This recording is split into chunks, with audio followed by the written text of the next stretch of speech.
Welcome, dear listeners. I'm Jonathan Carlin. And I'm Benjamin Carlin. And we invite you to join us through the Griffin door, your one-way ticket to the enchanting world of Harry Potter. So grab your wands and dust off your broomsticks and join us as we unlock the mysteries behind Prisoner of Azkaban, Chapter 11, The Firebolt. The Firebolt! Mm-hmm.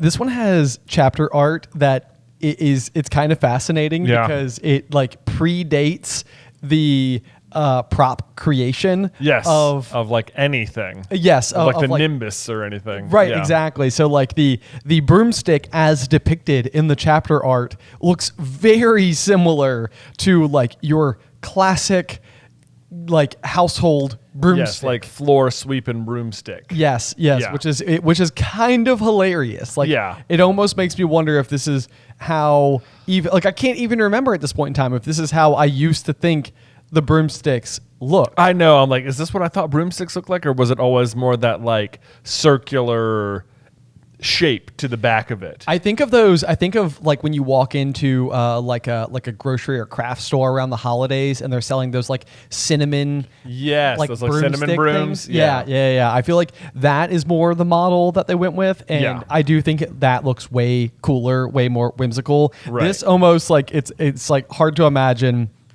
this kind of broomstick looking really cool. I know. It's like in this particular chapter art, it's like the way in which it's magical and like cool looking is just because of all the sparkles rather than the shape of it. Yes. Yeah. Yeah.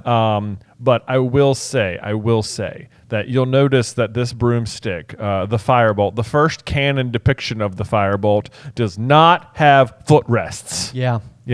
There you go. No, nor should it ever. Nor should it ever. You know, this is professional athletes. They don't need footrests. No, they're fine. Yeah. They're making do. Right. They don't need training wheels out there.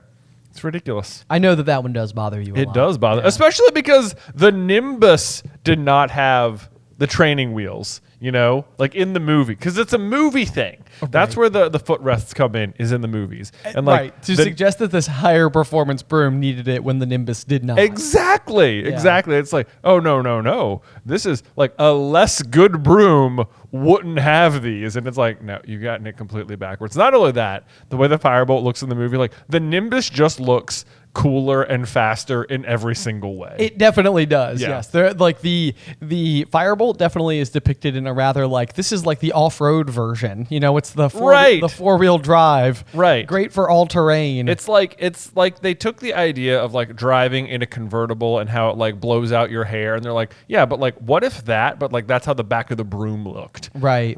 Instead of like in this chapter, they're trying to find a twig that they can like work on, like just for the fun of working on the broom, and everything is so streamlined, so perfectly straight and aerodynamic that they can't find a single thing. And it's like, if you look at the Firebolt in the movie, it just looks like someone like shoved it into a garbage disposal, turned it on, came back after like a week's vacation, and then we're like, this looks good for the set of Harry Potter. Yeah. Wow. So you're really going for like, I mean, you find it to be terrible. I for one am more curious whether or not the Firebolt in like wizarding terms is very similar to like our like Corvette or Camaro. Like it's a very like loud, throaty exhaust. Like it's kind of got kind of.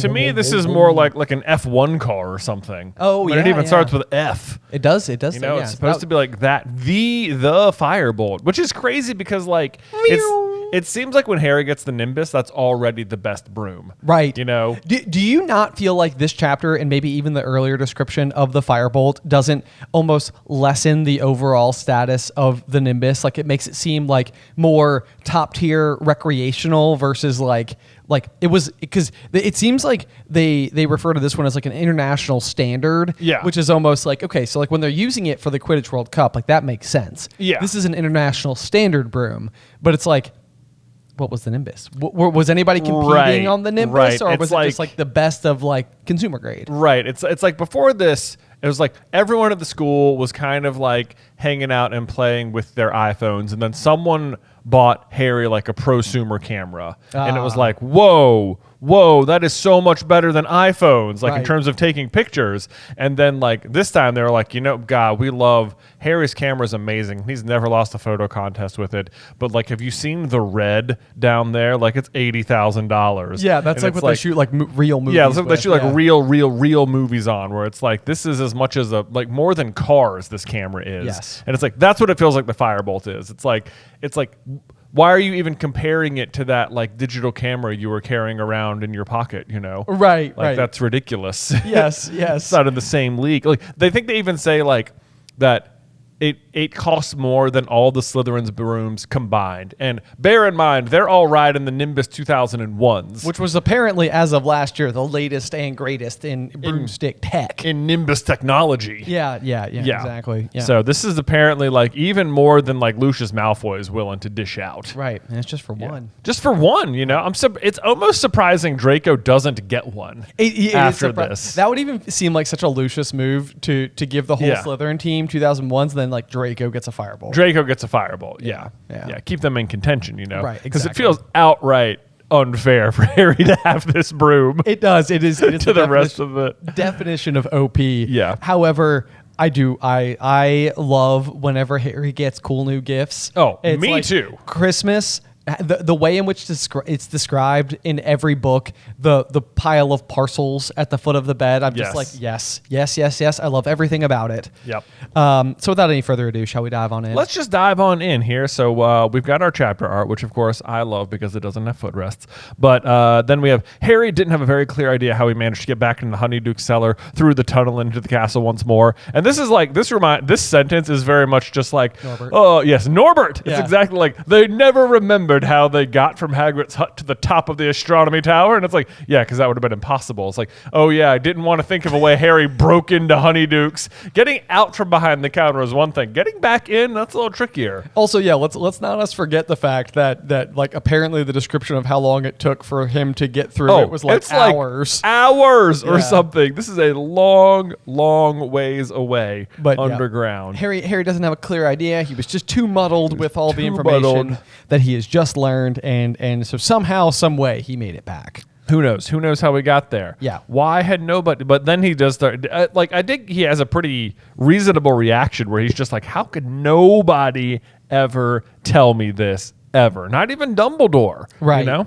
I mean, and it's a good question. It's the curiosity, I guess, is sort of like it has only really been pertinent information since Sirius Black's breakout. Like, I can kind of see a world where it's like probably don't want to like lay all the gruesome details on Harry all at once when he's just a young boy and still trying to like come to grips with like what happened and his position and everything and how close he himself was to facing his own fate. Yeah. Like, probably not going to be like, oh, and by the way, it was your parents' best friend's fault. So it probably shouldn't have happened. Right. But yeah, I mean, maybe not before now, but since he's broken out, it sort of seems like, hey, feels like someone should tell him. It does feel like somebody should have told him. Someone owes him this explanation. Right. But they don't tell him there. And then he goes, then he immediately goes to find the leather-bound photo album that Hagrid had given him 2 years ago, which is full of wizard pictures of his mother and father. And he gets to see Sirius like as their best man, which it's like when he's looking at this, I almost can't believe like Sirius hasn't just come up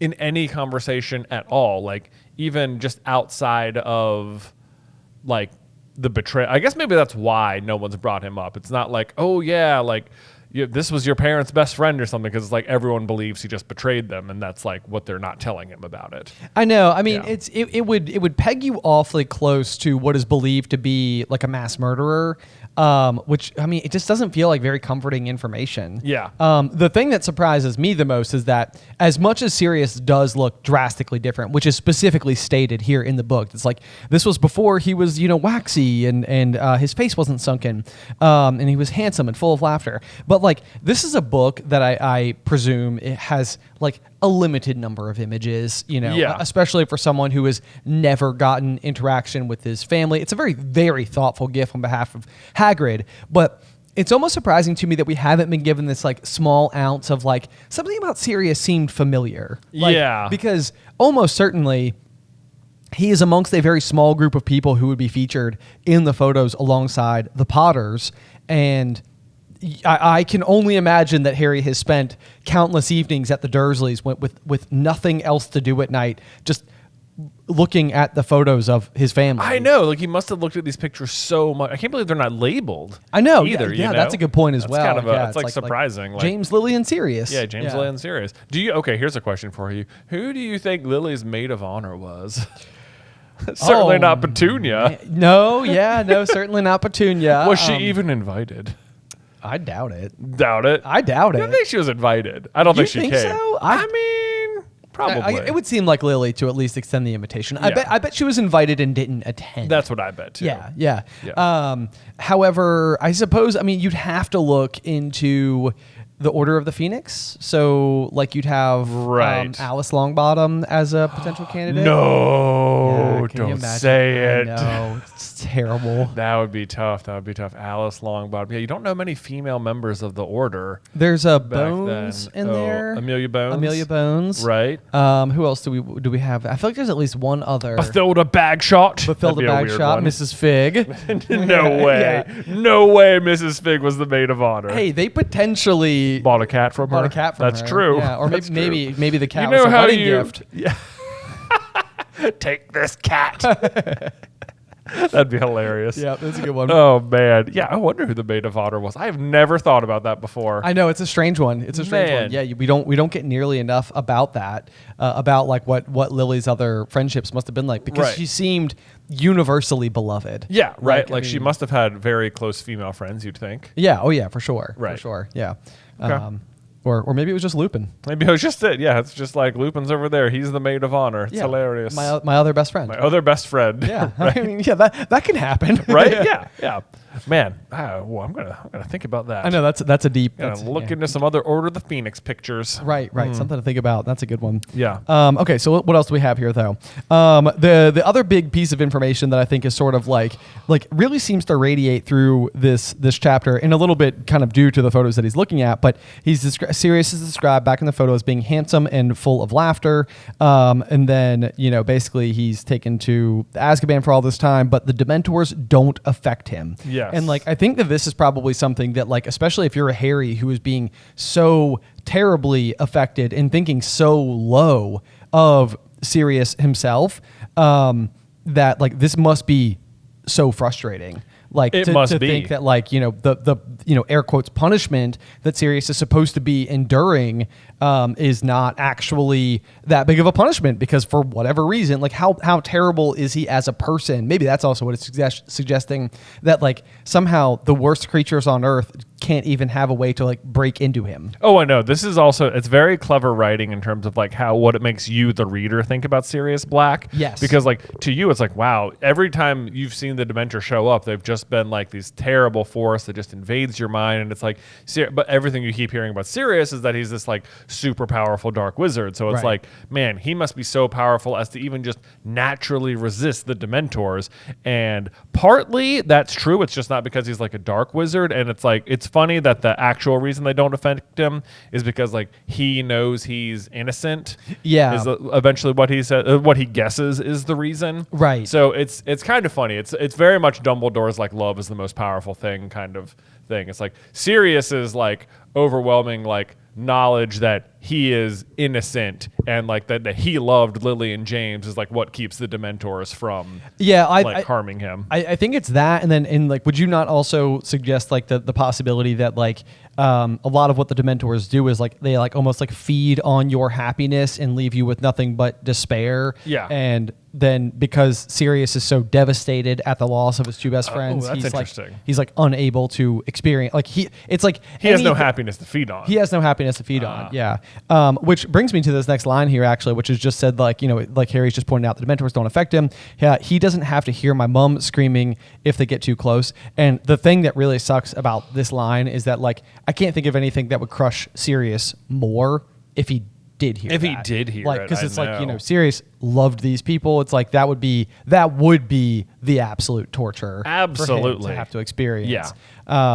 And the next page, I also think this is really kind of interesting as well, because we get a line that says, a hatred such as he had never known before was coursing through Harry like poison. Yep, I highlighted that as too. Okay, yep. So here was my takeaway on this one, because it's never really stood out to me in such a poignant way, but it almost, I think, reflects like Harry's own feelings in how much he values friendship in a way that actually mirrors Sirius in the way that he values friendship. Oh, right. You're right. Because like Harry has a hatred towards Sirius. Sirius betrayed his family. He's not the one who killed them. I mean, obviously Harry doesn't like Voldemort. That would never be my suggestion. Yeah. But it never feels like what Harry is being fueled by is hatred I know. of Voldemort. Yeah, it's like I wrote that down too, because it's like it's a hatred such as he's never known before, and it is like that means he in this moment hates Sirius more than he's ever hated Voldemort. Yeah, as like given this information, and it's like what is the difference there? And it's like because Voldemort's the one who actually murdered your parents, right? And this is just like this person betrayed your parents, and so it's like in Harry's mind, yes, the betrayal is that much worse, but it's like Voldemort is this evil wizard, but he's still like a stranger. Like the attack on them isn't personal, it's always about power, even though they don't even know what the prophecy is yet. Whereas like so Voldemort is just this evil force, but Sirius in particular is like it is personal. Yes, exactly. Yeah. Voldemort like Harry is just in opposition to everything that Voldemort stands for. Sirius did something that Harry himself would never consider. Right. Yes. Then we sort of have kind of like an interesting visual in Harry's mind where it says Sirius Black.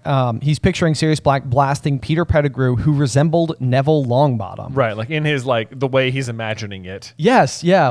which is kind of fascinating because whenever we have made or drawn comparisons between like Harry's Golden Trio and sort of like the companions, we've always reflected them back into the Marauders. And like we always paint like the Harry's like core of 6, like him, Hermione, and Ron, and then Neville, Ginny, and Luna. Yes, are like the modern day counterparts of the Marauders plus Snape and Lily. Yes, precisely. Yeah. Yep. And so basically you've got Harry is the counter to James. Yeah. You've got Ron is the counter to Sirius, where they're both kind of like the best friends. Hermione is going to be to Lupin, where they're sort of like the like bookish intellect. Smart, level-headed ones. Yep, precisely. And then we've normally done Neville to Peter, which are sort of the ones who struggle with like a little bit of like their own confidence. Right. But they go in very different directions. Absolutely. Like, it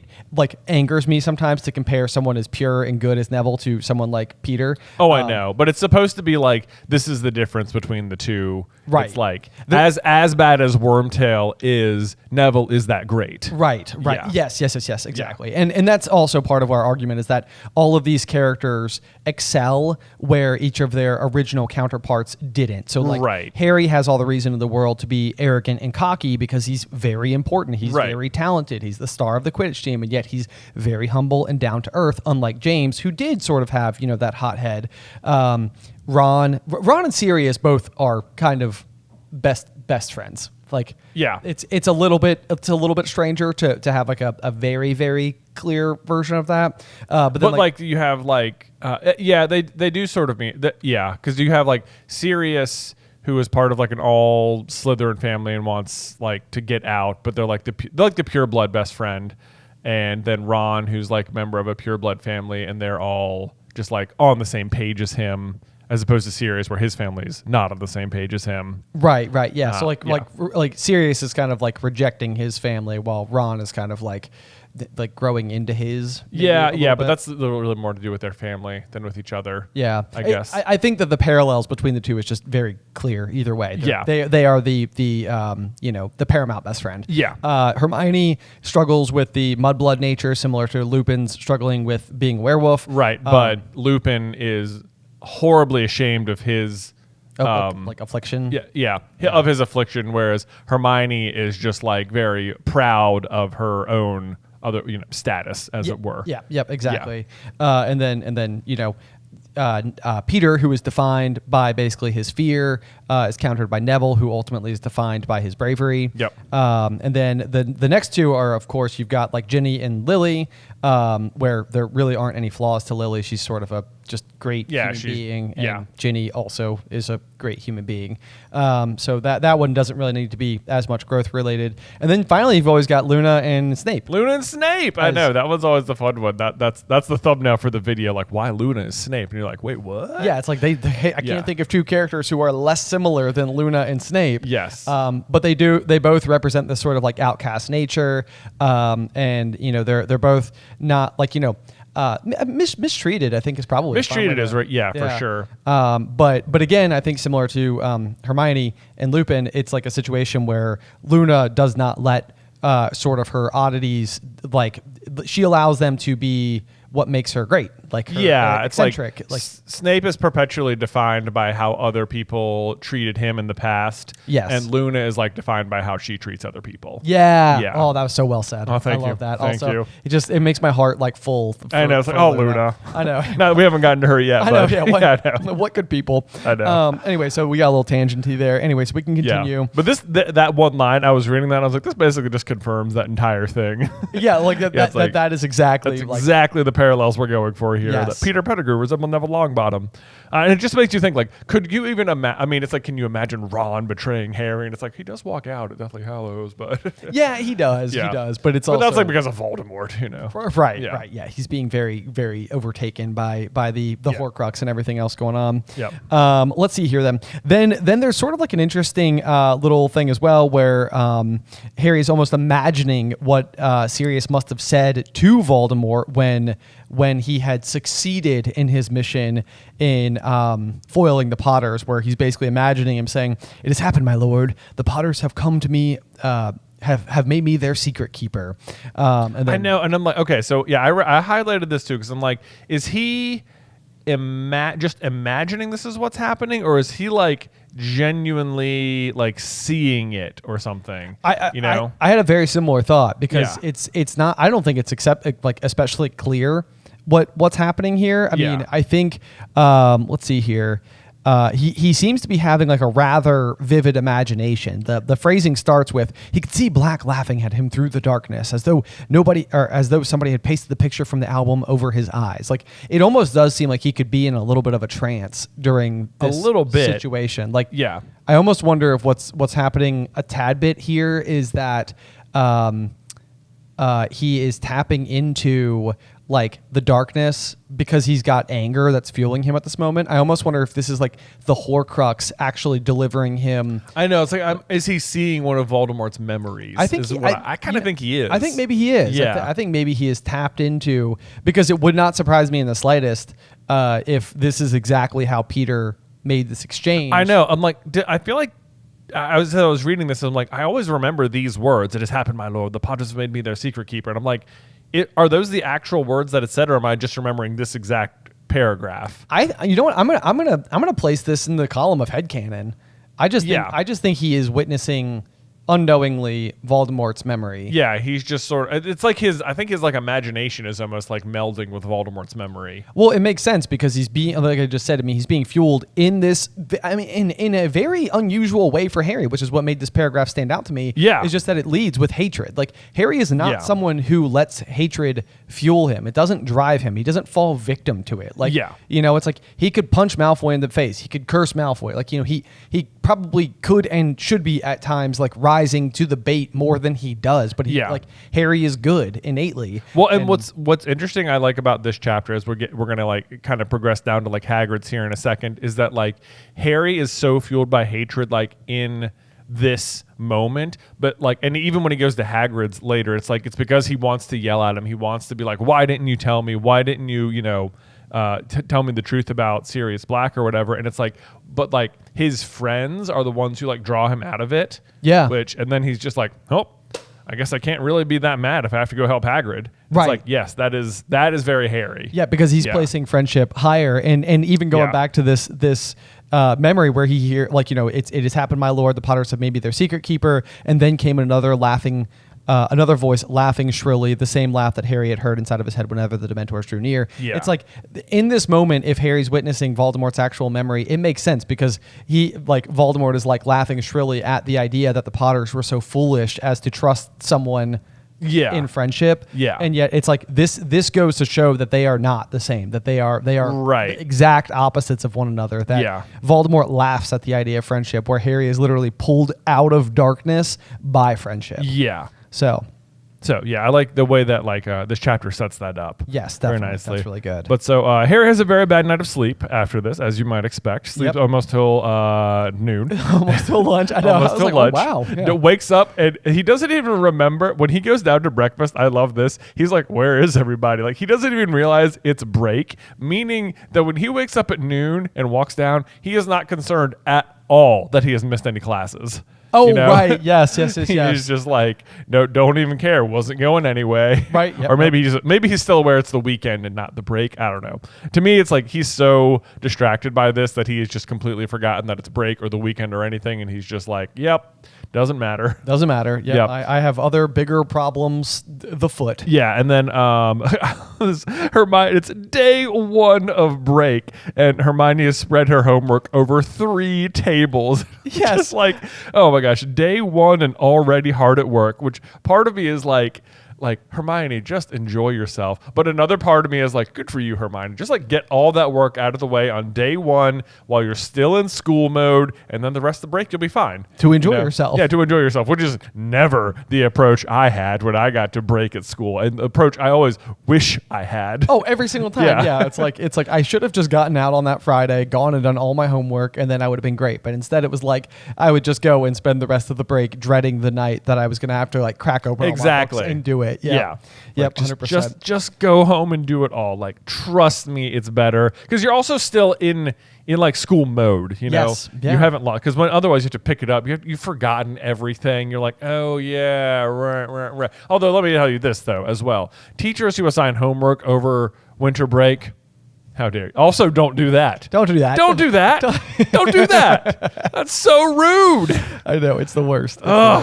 Let them enjoy themselves. But they also apparently assign homework over summer break as well. So, as the plot demands it. Yes, true. Yeah. True. Anyway, so they're asking Harry how he is. He just is straight up saying, I'm fine. I'm fine. Yeah. Fine. It's like when anybody, you're not. This is the instance where it's like if anybody ever says they're fine, they're not fine. They're not fine. Yeah, they're not fine. Yeah. You can be sure about that. Yeah. And so they're trying to like convince him like not to do anything crazy. And he's like what? And like trying to go after Black. Like very like they know him so well. It's like we know what you're thinking, Harry. Like imagine if you're like Ron and Hermione here. You're like, remember when Harry went down to try and save the Sorcerer's Stone? This is a lot like that. He's gonna. We gotta hedge this one off. I know. Yeah. And I mean, clearly, I think you've still kind of got like the rage, the anger, everything. Which honestly, to be fair to Harry, is pretty understandable because he did just get a huge information dump about what actually happened, and it is rather unfair that nobody has told him this piece of information. But in this situation, I am not convinced that if Harry was given the opportunity, he wouldn't have tried to kill Sirius. Well, I kind of agree with you. Like they're saying all this and he's like, you won't, will you? Because Black's not worth dying for. And he's looking at them and it says they didn't seem to understand it all. So I'm just imagining what's going through Harry's head as he's looking back and forth with them like, you're both talking crazy. Yeah, clearly I have to kill him. How could you even ask me that? Like, of course I'm like, this is the worst thing. Yes. Like, yeah. But to counter that though, this is what he wants to do right now. And it sounds pretty much like, like that's what's happening. I mean, Ron even says, so what are you saying? Said Ron, looking very tense. You want to kill Black or something? I highlighted that as well. Yeah, and then Hermione's like, don't be silly, said Hermione in a panicky voice. Harry doesn't want to kill anyone, do you, Harry? Again, Harry didn't answer. Okay, but so let me just try and save Harry some face here. Okay, go for it. Okay, so I highlighted and said he might just want to kill Black here, but I think it is not necessarily as bad as you think. Like Harry's like got some like evil side to him or something. Oh yeah. Because fast forward to when Dumbledore is explaining why the prophecy does not matter to Harry. He's like, think. How would you feel if you didn't know the prophecy at all? What would you do? And he would say, and like Harry responds like, I'd want to be the one to do it. Right. Right. So I think this is the same thing. This is the same thing. Yeah. So it's like it's more like noble in spirit. I suppose so. Yeah. Yeah. Right. Well, and the thing that I think like ultimately represents his goodness as well is that like they're in a very theoretical situation right now, but then when Harry is faced with the true betrayer and has the whole story, he does spare Peter's life. Yes, he does. Yes, he does. So it's like, like what we know, it's like this looks bad for Harry because he does seem like he's basically just in like a hold me back situation. Right. Like, if he's here, yeah. Like, yeah, that would be it. But then when push comes to shove, Harry does the right thing. Yes, he does have the right thing. And like I'm trying to think because eventually, I think it's the next chapter. Like this is how he feels. It's like he has all these feelings in this chapter, and the next one is when he starts the Patronus training, right? Yes. Yep. And that's when I think Lupin talks to him about like the Dementor's kiss and stuff like that. And Harry's all like, he deserves it. And Lupin's like, do you think anyone deserves that? And it's like, I feel like that conversation with Lupin like really has like is a big ripple effect into the future. Definitely, yeah. It's in a way like where it seems like even Lupin himself is not necessarily opposed to killing Peter. Right. Like later on. Yeah, later on. Like I think Lupin's also like you. Yeah. Harry's like, no, Lupin, no. Yeah, I know. It's like, remember what you told me. Right. Yeah. The training's kicking in. I know, right? It's like his level-headedness earlier in the book pays off later on. Yes. Yep. So let's see here. Then we get another piece of interesting information, which is I'm just sorry to interrupt you. No, you're fine. Go right ahead. So to that exact point, it's like Harry feels like he would want to kill Black and ultimately decides to spare Peter. Right. For the exact same crime. For the same crime. Right. So, but it's like, and you could say, and then Harry said, when Dumbledore says, what would you want to do? He says like, I would want to be the one to do it. I'd be the one to finish Voldemort. But in the final moment, he still offers Voldemort like one last chance. Well, yeah, he still offers it. He still offers it, which is basically when he's pleading with them in the final conversation. He's like, show remorse, be a man. And even when he makes his final attack, he does not use Avada Kedavra. He uses Expelliarmus. Yeah. So Harry is just like like he's still in training. He still has a conversation with Lupin that'll be massively impactful. Maybe that's a video right there. It's just the single most important conversation Harry's ever had. Oh, that's a good one. Yeah, that's a good one. Also just pays. I think I'm not always giving Lupin nearly as much credit as he deserves. Oh, I know. I feel like we need to just have like a video essay about Lupin here. I know. Yeah, I know. Jeez, this book. Oh, Lupin, guys, come on. Right. It turns out everybody listening is like, everyone's like, obviously, Lupin. Yeah. He's the best. So then we have the information, which just basically says that Malfoy knows or must know, because you go back to that line earlier from Malfoy that says, if it was me, I'd hunt him down myself. I'd want revenge, which does sort of make you wonder whether or not Lucius has just told Draco. Oh, I know. Yeah, the truth, which would be wild. That would be, it seems like a liability to pass that kind of information on. It's interesting because ultimately it reveals that Lucius doesn't know the truth. Oh, he clearly has told Draco the story that Sirius betrayed the Potters and was on their side or whatever, but clearly he's wrong about that. It must be the case then, and I'm just trying to think ahead here a little bit, but in Goblet of Fire, when all the Death Eaters arrive after Voldemort's resurrection, like when they see Peter standing in the middle next to Voldemort, Lucius must be like, what the heck? Yeah. You're right. Because that must be the first moment that he's learning that Peter's still alive. That he's still alive, and also that he's a Death Eater at all. Right. Yes. Right. Yeah. Mm-hmm. So that's an interesting one, because Voldemort must just not have told anyone. Right. It must have been imperative that it be a secret to that he was on their side. Right. Whew. That is weird. That is a lot of weird to think about. Yeah. That's a lot to wrap your head around. Yeah. Then we get a little bit more building for the ultimate tip off to Sirius that Scabbers is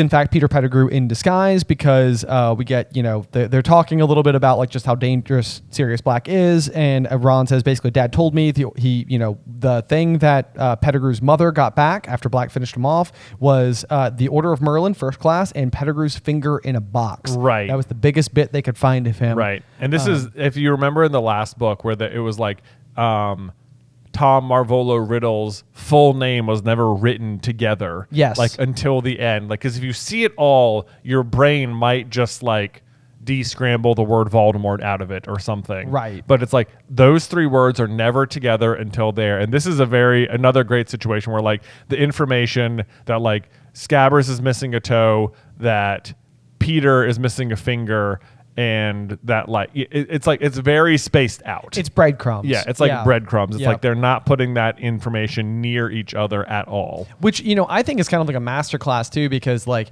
when we first meet Scabbers, he's never, like I remember reading this book for the first time and I was like, Scabbers is the villain? It was like, that was a twist I didn't see coming. Yeah. Because it's like the rat was the problem. Okay. Yeah. All right. Yeah, I guess so. However, this is like a very good instance of like maybe the missing finger plot line wasn't invented until Prisoner, but as the story has unfolded and you're getting such little bits in such small morsels, you don't get to the end and find it to be unsatisfying. Yeah. So I think that the way that it's like rolled out over the course of just like this book alone, even though it wasn't necessarily like super pre-established, like it's not like when Harry meets Scabbers on the train, it's like, oh, he noticed he was missing a finger, and like right. like that was just there from the beginning. It's also that you would like, because it's a rat, you would just say it's like Scabbers' toe and Pettigrew's finger. True. It's like that's always a sneaky one too. It feels like different anatomy. It's a different anatomy, even though like if they transformed into one another, obviously it's the same thing. So that's just a big little hint there, described in a way that like is it's another misdirect too, because it's being the information you need is being told to you as part of a sentence that's telling you how dangerous Sirius is. Yes. Yeah. Yep. It's like you're hiding the crucial information about the villain as you describe the good guy in a villainous way. It's well packaged. It is well packaged. It's well packaged. Yeah. Yep. So then basically Ron's belief here is that Malfoy just clearly wants to get Harry blown into a million pieces so that he doesn't have to face him at Quidditch. Oh, always comes back to Quidditch with these kids, man. I know. I was like, seriously, like, because as we've talked about, like the reason Harry wants to learn the Patronus, basically, like his most important spell other than Expelliarmus, is so that he can play Quidditch. Yeah. So he can defend against the mentors. Right. Yeah. One of the most epic moments in the whole thing is just so he can be better at his high school sport. Exactly. Yeah. Exactly. It's pretty good. But then Harry has one of those just ice cold lines here where Hermione says, your parents wouldn't want you to get hurt, would they? They wouldn't want you to go looking for Black. And he says, I'll never know what they would have wanted because thanks to Black, I've never spoken to them. And I was like, oh my God. I know. I was like, that is... What a return. I know. I just wrote an oof. I know. Like, it's like if you're Hermione, it's like well. If you were Hermione, the next sentence makes sense. There was a silence. Yeah. There was a silence. That's a bladder flop if I've ever seen one, Ben. Yes, indeed. Which I hope someone gets that joke. Yep. Ones of people understood it. More than ones. Yeah. Hopefully. Yeah. Okay. Hopefully Yeah. for my made up swim and Hodge terms. Yeah, Anyway. exactly. Okay. Let's see here. So then as we continue to cruise forward. Oh, I just want to highlight this real quick. They're quickly trying to change the subject to get Harry off of this track. Ron says, how about a game of chess? He says, or gobstones. I think Percy left a set. Just like, of course Percy plays gobstones. Of course. I was looking, I think there's a movie prop for the sign up sheet. It's like on the bulletin board in one of the backgrounds for the Gobstones Club. And one of the people who has signed up is Joe King. Oh, I'm just like, that is hilarious. There's actually like a Harry Potter wiki page for the character of Joseph King for Joe King. Yeah. It's like member of the Gobstones Club. It's like, no.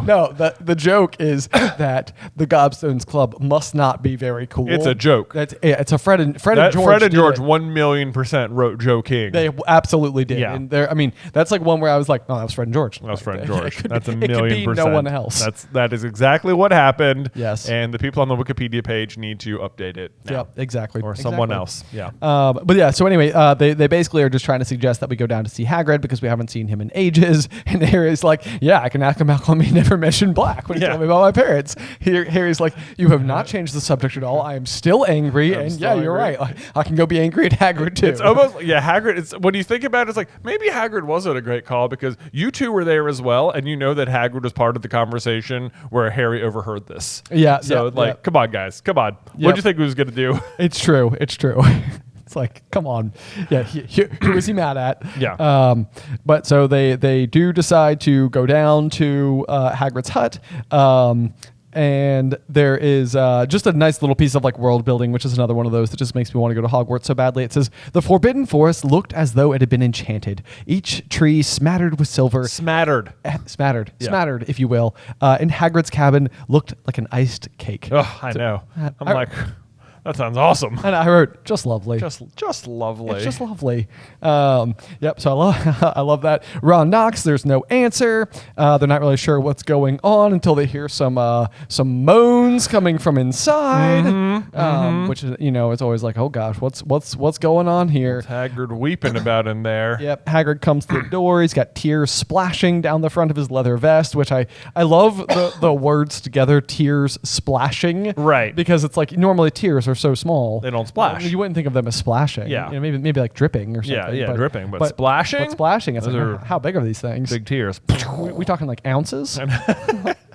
That would be such a big tear. Yeah, like one. Can you imagine one tear like filling a shot glass or something? Oh my gosh, I know. Yeah. This is a total digression. Has nothing to do with Harry Potter. But I remember when Addie was a baby and she would have like small, like spit ups and stuff as babies do.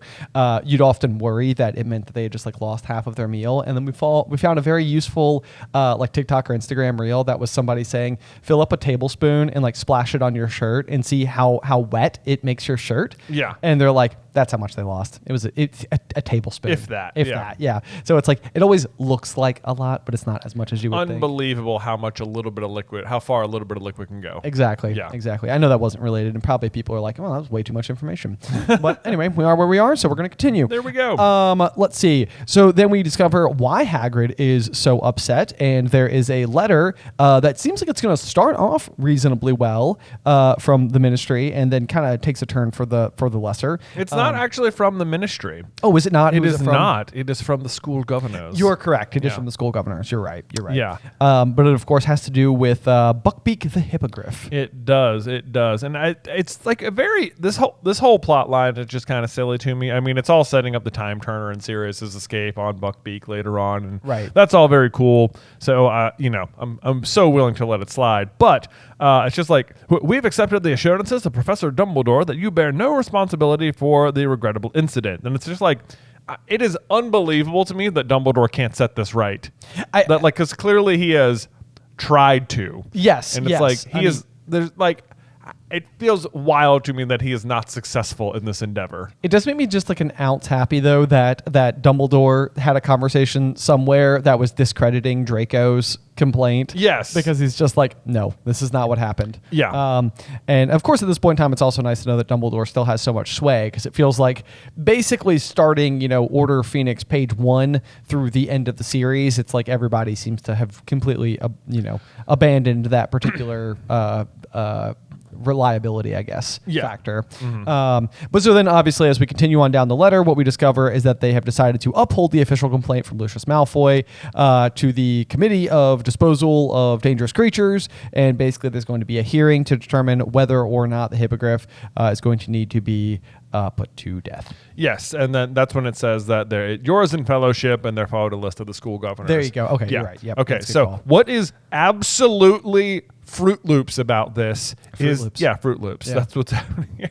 Is that last year, during Chamber of Secrets, Lucius Malfoy was one of the school governors, right? Yes. Right? Yeah.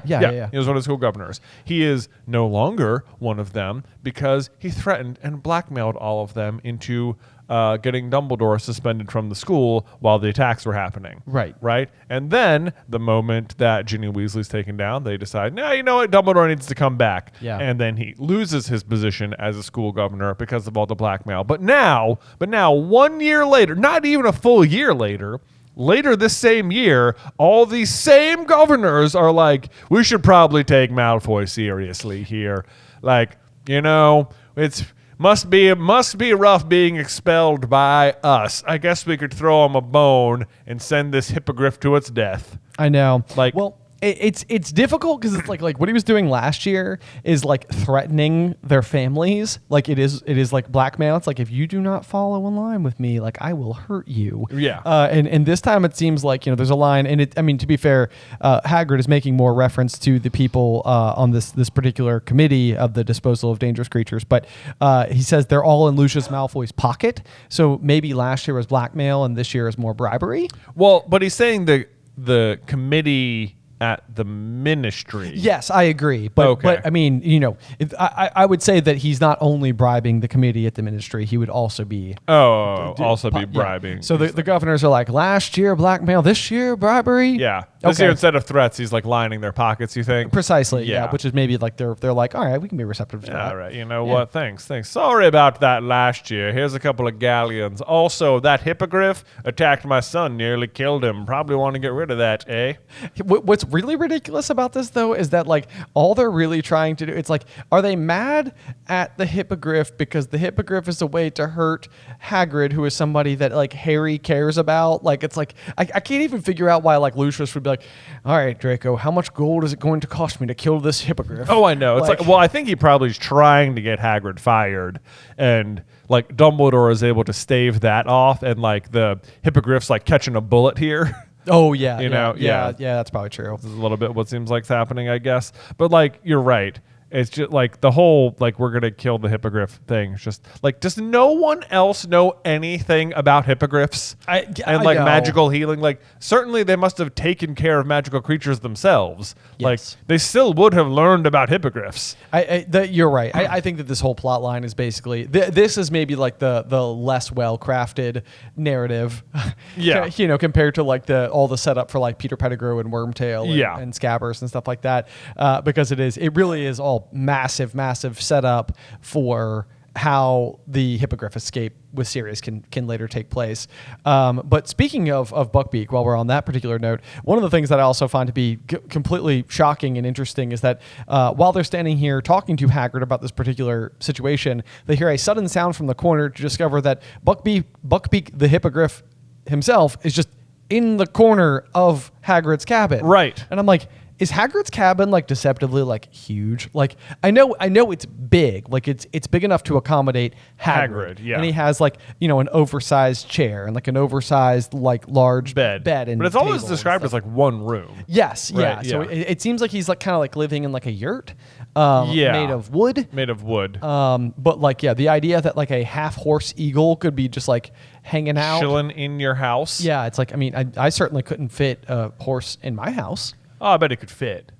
Maybe it could fit. I bet it'd be hard not to notice. I think it'd be hard not to notice. Yeah. I think you would. And that's a regular horse. Yeah, you'd walk not a half eagle horse. Like, what is, you got a horse? Yeah, I think it'd be the first thing. It'd be like, oh, good to see you. Is that a horse? Yeah, that's what can't help but notice. Can't help but notice. There's a giant 1-ton creature over there. Yes. Yep. Yeah. But of course, to be fair, Hagrid's just taking good care of him. I couldn't leave him tied up out there in the snow, all on his own at Christmas. All right. First of all, though, let me just also bring up the fact that at the lesson you had a whole host of hippogriffs, did you not? That's true. Where are the other? They can be left alone out in the snow. All those other colored hippogriffs. All those other ones. Which I think one of them was pink, if I remember correctly. Yeah, the pink something. He had a weird sheen to him. Yes. Oh my gosh, I was trying to see if I could find it just by flipping through the pages, but I can't. That's okay though. Yeah. So the rest of them are outside. He's just got a soft spot for old Witherwings there. Yeah. Let's see. The one thing I will say though is that the letter itself just says that there's going to be a hearing. It's not actually saying that like on April 20th, Buckbeak will Pinkish be Roan. Pinkish Roan. Wow, well done. Found it. Yeah, good for you. It doesn't say that the hearing will base. It's not the date in which the execution will take place or anything. This is just the hearing. But Hagrid does seem to basically just know, like, there is no, you're not going to beat this. Like, right. Do you think he's had dealings with them before then?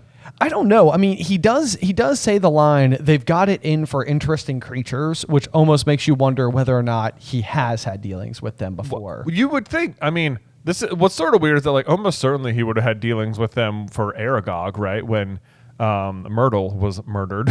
Also true. Right? Also and for true. that should, feels like Aragog would have come up against the same thing, except clearly Aragog's not dead. Yeah, if anything, instead, what Hagrid does is goes and finds Aragog a spouse with whom Aragog has lots and lots of babies. Mosag. Yeah. I know. I had it. It was okay, you had it? Okay, all right. I didn't want to flex too hard. It's like the people listening at home were like, well, we can't, Ben can't know everything. Yeah. They're just trying to set you up, that's all. But yeah. well done. Yeah. Well done. So then as we scroll down the page, though, Hermione chimes in with a piece of information that I'm just absolutely floored that she has at her disposal. But she says, I'm sure I've read about a case of hippogriff baiting. Oh, I know. I was like, why? like that is so specific. I know. Like how many instances are arising where they're like, yes, another hippogriff attack. Yeah. Was it baiting this time? It's like, you know it. You know it. I think, though, the other thing is that, clearly it says, like, this committee is like in Lucius Malfoy's pocket or whatever, which is believable since it's McNair who is one of the executioners and he's also a Death Eater. True. But it's like this is already starting to show you like the corrupt side of the Ministry. That's a good point. Because it's sort of like, the thing is, like, we know this is all a farce, that, like, Buckbeak is not dangerous. Right. And, like, at the end of the day, like, he's so worried he's going to have to prove Buckbeak is safe. And it's like, you shouldn't be worried because Buckbeak is safe. Yeah, yes, right? Yes. Like, you don't actually have anything to worry about. But it's like, that doesn't matter because the Ministry is corrupt in this way. Right. And it's like, if it was a reasonably well-run organization, then there'd be nothing to worry about. It'd just be like, yeah, here's my hippogriff. You guys know how they work, right? Because you're professionals with animals. Right. And you don't insult them. I told the class that. These are the rest of the class. I said don't do it. They know it. Yeah. They know it. Here's Madame Pomfrey who could tell you that she solved the wound in instant. In an instant. And their wounds aren't like cursed or anything. So really not a big deal. He did insult them. Everyone in the class saw it. Here's everyone in the class. We saw it. End of story. We good. So here's the real question for you is you have to imagine that Dolores Jane Umbridge is currently working for the Ministry. It's a weird one because Umbridge falls into that odd camp where she is the absolute worst. Yeah. But she seems to be on Fudge's side, and she seems to sort of be like in the name of following rules to like a fault. Like the question in my mind would almost be like, what do you think she would do if she caught wind of the corruption that was happening? Like, do you think that she's she's the one who sends the Dementors on Little Whinging to attack Harry, to try to make him, I don't know, like. I don't know if she's as much about following rules as she is about enforcing rules. Maybe that's a good point. Yes. Maybe that's a good point. Yeah. So, anyway, my curiosity there would be like, would Umbridge try and stop this? No. No. Especially because she's got it's prejudice like a half-breed. Yeah. One, Hagrid's half giant, half wizard. And Hippogriff is, it's probably like a purebred animal, but it definitely looks half and half. It does, yeah. That's a good point. Okay, I wasn't trying to give Umbridge a bone there or anything. I was just sort of like, this is an interesting one. Yep. But it's not because Umbridge is just the worst, so we can pretty much rely on her always like that. Who's not the worst? That was Ron, who offers to make a cup of tea. Harry stared at him. He looks at him aghast, like, sorry, what? Are you doing what?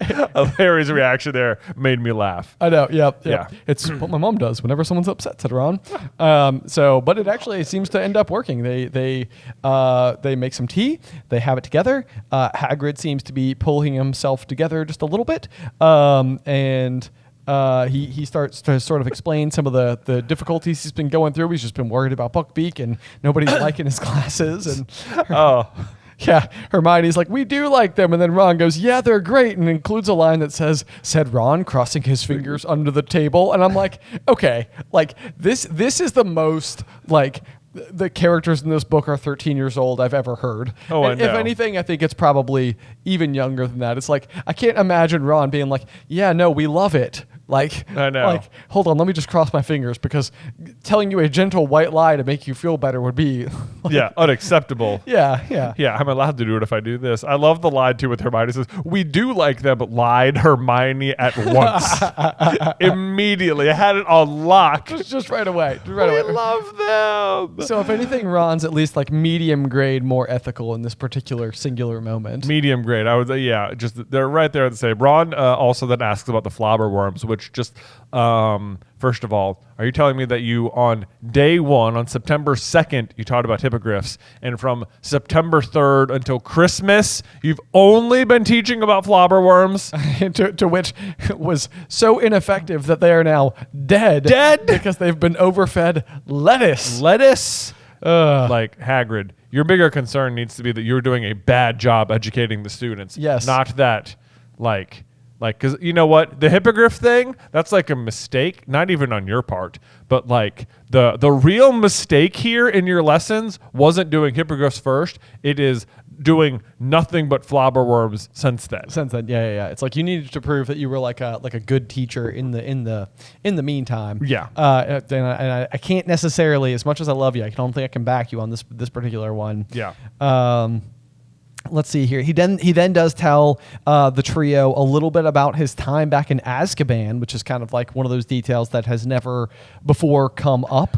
And he sort of explains what it's like. He says that he thought he was going mad. He kept going over all the horrible stuff in his mind. And I do think this is kind of interesting because the examples he gives is the day that I got expelled from Hogwarts, the day my dad died, and the day I had to let Norbert go. I know. I was like, that's on the same level as those other two things? Dude, that is exactly what my note says. That's on par with the other two things.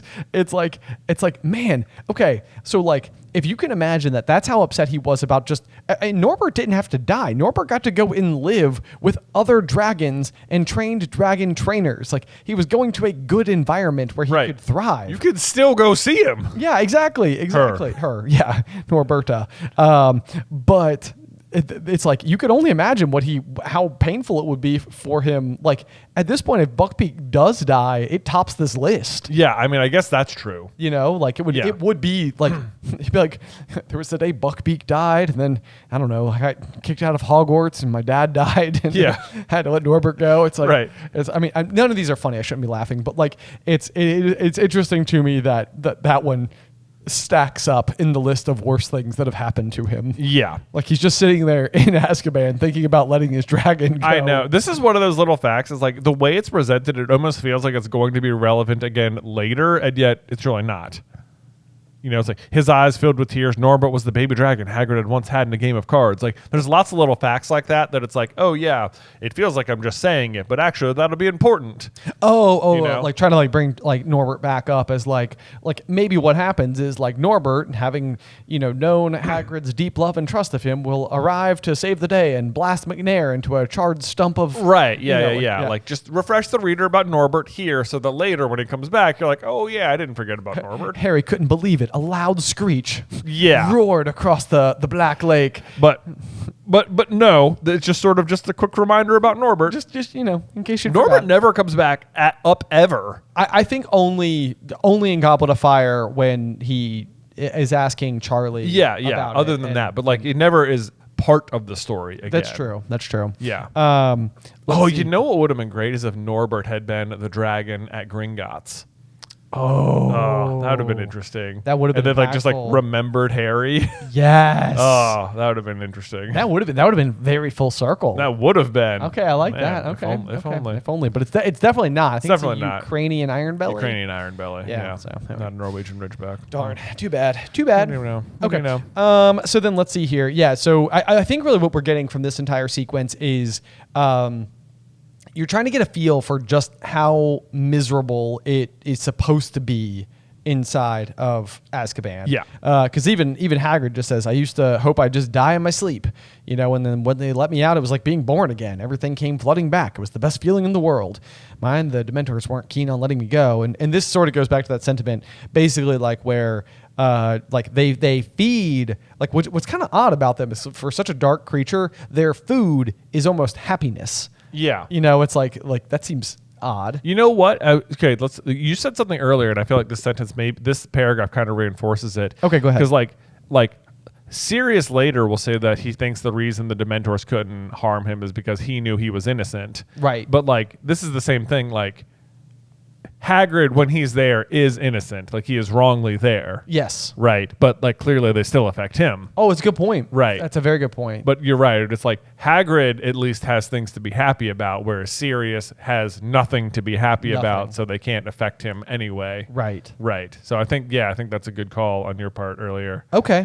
There we go. Yep. So a little bit reinforcement. Yep. We also get the line here from Hagrid that just basically it's a little bit of foreshadowing, but basically just the Dementors don't care who's guilty and who's not. Yeah. And that sort of I think is supposed to be giving you just look at the tiniest little like wait, that means there could be somebody in Azkaban who isn't guilty. Right. And if there is, then who is it?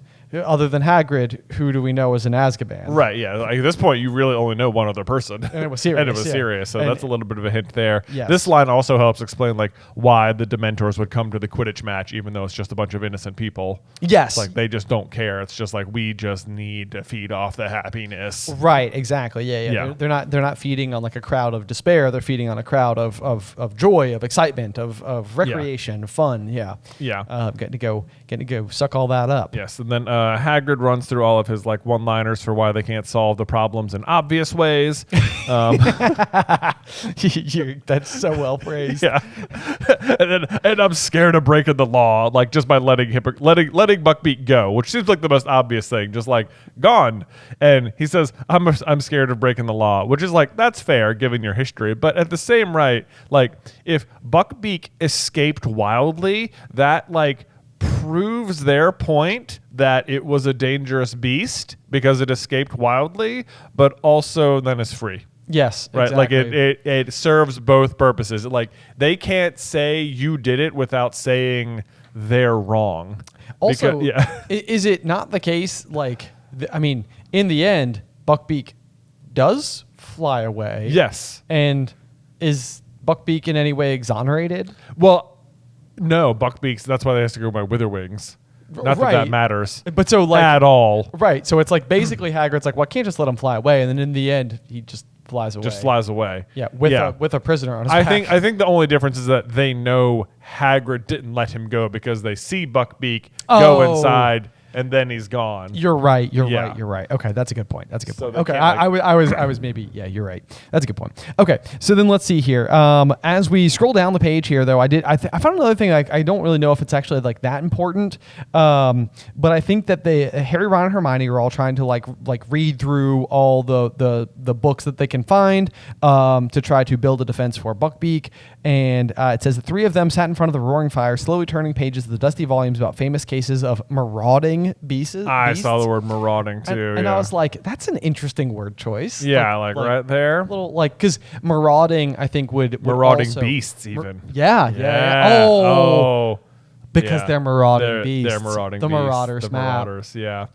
Dang it, that's good. Because they're all animagus. And they're all they're all like troublemakers, you know. Yes. Oh, that is such a clue. Also, I'm gonna back up to the last page for a second here. Okay, yeah. Because we were talking earlier about how Harry, like this trip, like does change his mood. And I think there's a sentence here that says, though Harry had by no means forgotten about Black, he couldn't brood constantly on revenge if he wanted to help Hagrid win his case against the Committee for the Disposal of Dangerous Creatures. And it's like, this is the sentence where I'm like, but like this is so much more Harry's true nature. It's like Harry is like he could focus on revenge and the person who like betrayed his parents and got them murdered, but like somehow it's still more important to help Hagrid save a hippogriff than revenge on Sirius Black. Like the most random tiny helping your friends thing you could do is still more important than revenge. Right. Yeah. Which is honestly very remarkable. Yeah. Because the stakes involved with those two situations do feel like they're on different tier lists. They do. Even though they ultimately become very intertwined. Yes, indeed. But you're right. The marauding animals. That's good. It's dead on. Yeah, it's dead on. That's exactly it. That's such a hint. Oh my God, it's just winking at you from the page there. It is. So annoying. Oh my gosh. No, it's great. It's great. Like, but who would ever even pause to think? Who would ever think? That's the glory of this podcast, is that it forces us to go this slowly. I know. Yeah. Marauding animals. Oh, we see it. We see it. That's pretty good. So then we shift gears a little bit, and it's Christmas Eve.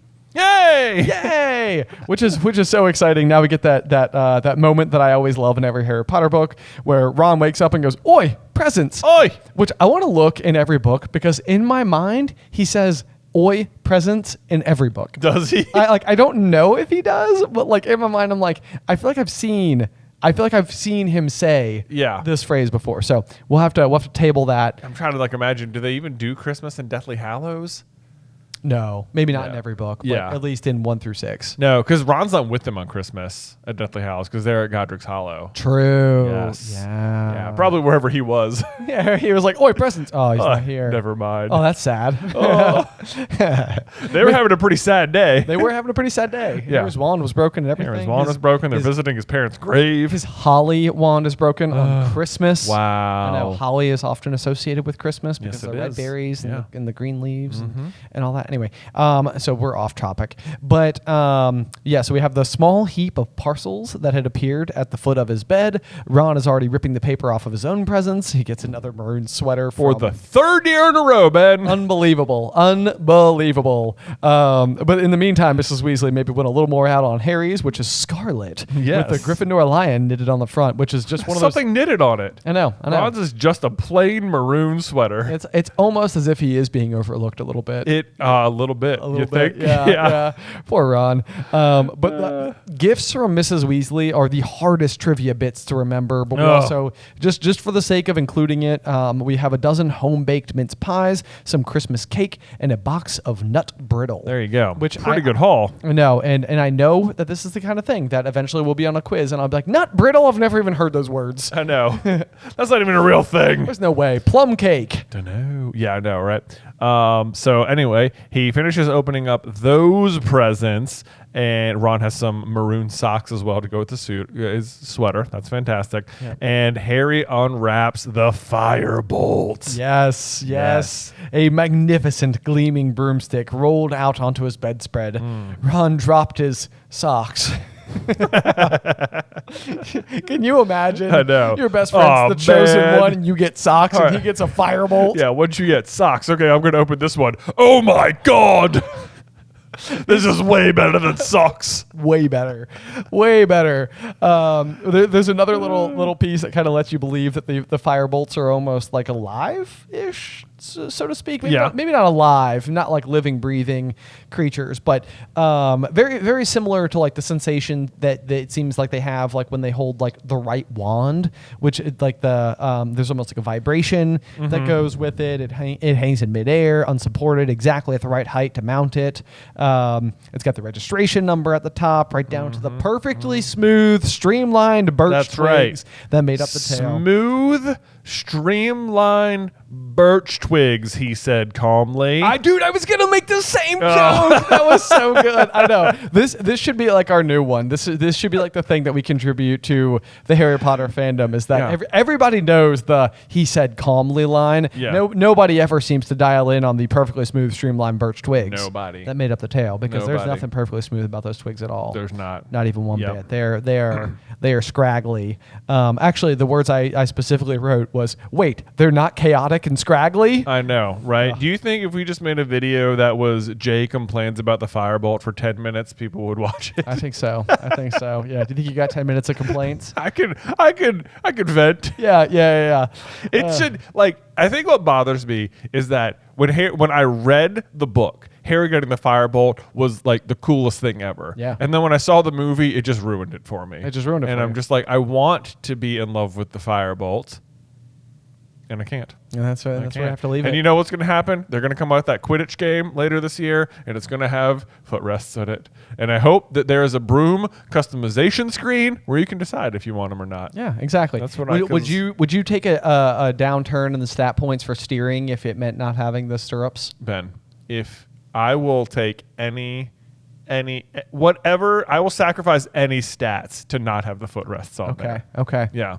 Okay, that's right. I love it. I love it. That's how you'll know, like when you're playing like an online play. It's like this is a group full of like ballers because none of them have the stirrups. Exactly. Yeah. Right. People, exactly. all those people, they know. They're legit. Anyway, let's see here. I love Ron's response to the firebolt though, and says, "Who'd spend that much on you?"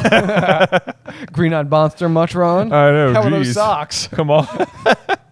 And then Ron, his next few sentences are like, I think I literally wrote like, wow, Ron is good at theory writing because he has some real reasoning going on here. His first thought is, it's got to be Dumbledore. Like, he sent you the invisibility cloak anonymously. And he's like, he wouldn't spend hundreds of galleons on me. He can't give students stuff like this. And I'm like, yeah, didn't he give you the Nimbus, first of all? You know? More like first of all. Yeah. First of all, he already did this exact thing for you. Or was that McGonagall? Hard to say. Seems like it was a joint decision. They went on it together. When they went on it together. McGonagall Venmo'd Dumbledore. Exactly. But then Ron follows up and was like, that's why he wouldn't say it was from him. And I was like, Ron, that was a great theory writing line right there. That was good. That was brilliant. That would make it into a video. Yeah, absolutely. I know. In case some get like Malfoy said it was favoritism, which I highlighted and said, because it would be. Because it would be. Which just... Second of all, so was the Nimbus. Yeah, also true. Also true. Everybody's mad because Lucius Malfoy, like, rightfully used his own money to purchase Nimbus 2001. Yeah, right. Yeah. Do you think that the kids who are on the team get to keep them, or do they have to like stay with the school? I think they get to keep them. So you think Marcus Flint gets to like graduate and be like, sweet? Yeah, I think so. Okay. All right. Yeah. I know. I never thought about that before. Anyway, then we get the line that this is an international standard broom, which means that the Nimbus must not be. It's an international racing broom, first of all. So, well, it doesn't say that here. Oh, okay. But at the shop in Diagon Alley, it says it's a racing broom. It's a racing broom. A sport within the wizarding world we don't get nearly enough information about. Which means it is almost made specifically for broom racing rather than Quidditch-ing. It does make you wonder whether or not it's the right tool for the job. It does. It does. I'm like, there's got to be like Quidditch-specific brooms. Yes. But like clearly all the ones at the World Cup are just Firebolts. So whatever... Even if there were, this one's still outstripping them. Right. Yes, yeah. Which is kind of interesting. Yeah. Ron then goes on to his next theory, which is after Dumbledore. He says, "I know," said Ron, controlling himself. "I know it could have been Lupin." Yeah. Which I just highlighted and said it would have been if he could have been. Oh yeah, there you go. I was like, oh, for sure. Lupin would. I don't think he'd even hesitate. He wouldn't even hesitate. But it's not Lupin. Yeah. Nope.